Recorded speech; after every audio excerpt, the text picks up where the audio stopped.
I love photography.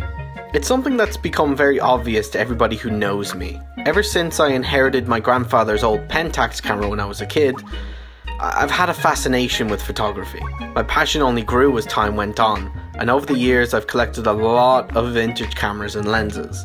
From 35mm SLRs to APS cameras to half-frame cameras to 35mm compacts, as well as my first real digital camera, the Panasonic GH4, which I'm using to shoot this video. Recently I purchased the Panasonic LX5, a small digital compact camera to take with me as an everyday shooter, since taking the GH4 out to college or out walking became a little bit of a hassle. Now, this little camera is amazing, and I have so much to say about it, but that's a review for another day. Today we're going to be looking at this guy, the Canon Powershot G3, a digital compact camera from 2002. I'm going to be reviewing this camera as it stands here in 2020 to see how well it's aged. We'll be looking at the features that it has, its form factor, the quality of its images, and whether or not it's still usable in the highly competitive world of digital photography today. Now, right off the bat, this camera really stretches its use of the word compact. For me, one of the defining features of a camera in this category is portability and pocketability. Now, don't get me wrong, it's certainly smaller than your typical DSLR or mirrorless camera, but it's still much bigger than other digital compacts. This isn't a massive deal breaker for me, but being able to fit a camera into my hoodie or jacket pocket without it taking up too much space or bulging out of my pocket is what I really look for.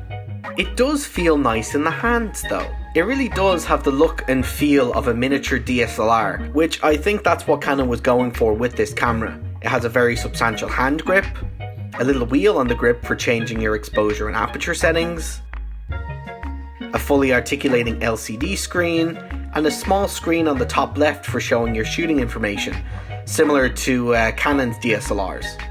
It uses the older CF style cards to store the photos on, which is a little bit annoying to get pictures off of since you need to use an adapter and hook it up to your computer, but that's not a massive issue.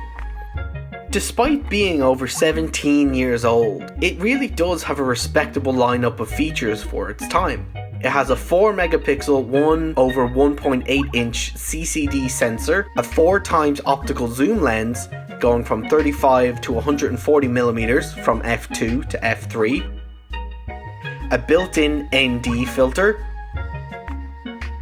the aforementioned LCD screen, your typical manual, auto, shutter and aperture priority modes with 2 programmable custom modes, and other creative modes such as portrait, landscape, time-lapse and even a video mode. Now, right off the bat, I can tell you that this video mode, it's not very good at all. It only records in a resolution of 160 by 120. There's a lack of detail, especially in the shadows. There's no contrast. There's almost no dynamic range to speak of. It's not very good at all compared to modern standards. Although, I will say that the video mode does have a certain charm to it. It reminds me a lot of those old Nokia or Motorola flip phones that you used to have when you were younger, and the type of video that they would shoot.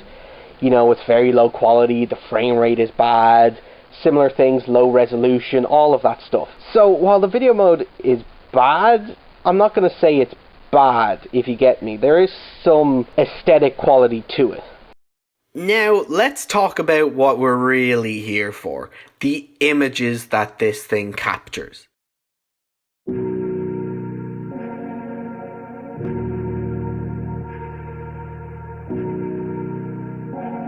Now, to be completely honest, the pictures came out far better than I expected from this camera.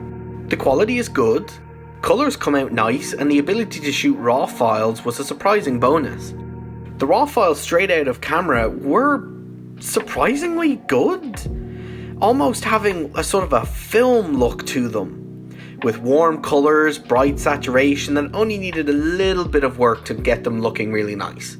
Granted, these RAW files are 17 years old, so you're not going to be doing any crazy edits like you would with newer digital cameras, but they still do the job for some light editing. As you can see from the examples, doing any harder edits can cause a lot of noise to appear in the image. Something that can be saved by adding some noise reduction, but it's not ideal. This issue largely extends from the ISO, which can go as high as ISO 400, but you really don't want to be shooting beyond ISO 100, because noise becomes very noticeable at 100 and above, so you'd be far safer shooting it at the base ISO of 50. Let's break down the pros and the cons of this camera. First, the pros. For being such an old camera in the world of digital photography, the images came out much better than I expected them to. I went into this camera with low expectations and I ended up being very surprised, very pleasantly surprised. Having the option to shoot in RAW and have the RAW file seamlessly work in Lightroom is great. The built-in ND filter is also great. It's a very handy feature for shooting in very bright outdoor situations, and it's a feature that a lot of newer compact cameras are starting to adopt, which I'm very happy about. The zoom and autofocus work well, although a bit slow compared to modern standards, but nowhere near unusable. And finally, the adjustable wheel in the grip. I absolutely love these in compact digital cameras. It makes shooting in full manual mode so much easier and seamless. This feature alone is what made me purchase this camera over other older compacts. And now on to the cons. This camera is slow. It's not unusable, but it's still slow. From booting up, to changing settings in the menu, to adjusting exposure, to zooming, to focusing, it really does slow the whole shooting process down, and not in a good way. While we already discussed how this isn't very pocketable, the main reason for this is the lens itself.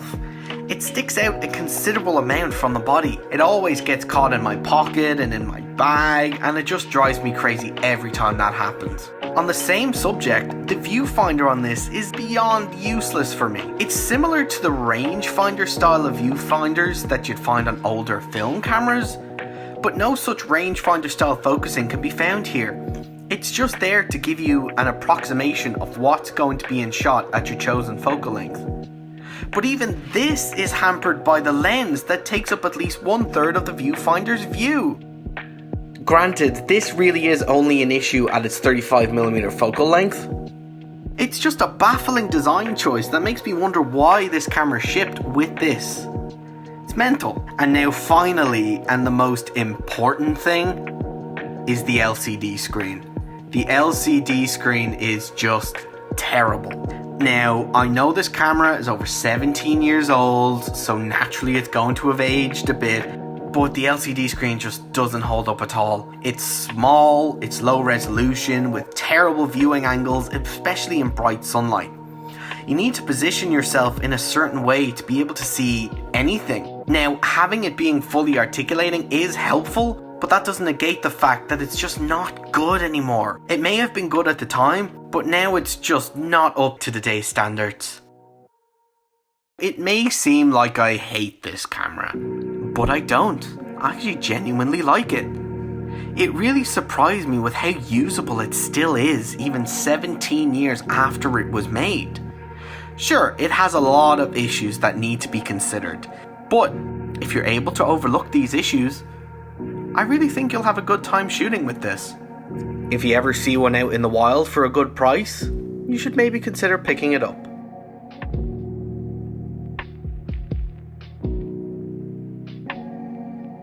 Thank you very much for watching. I have another video reviewing the Panasonic LX5 that is almost ready, so if you enjoyed this video, please consider sticking around for my next one.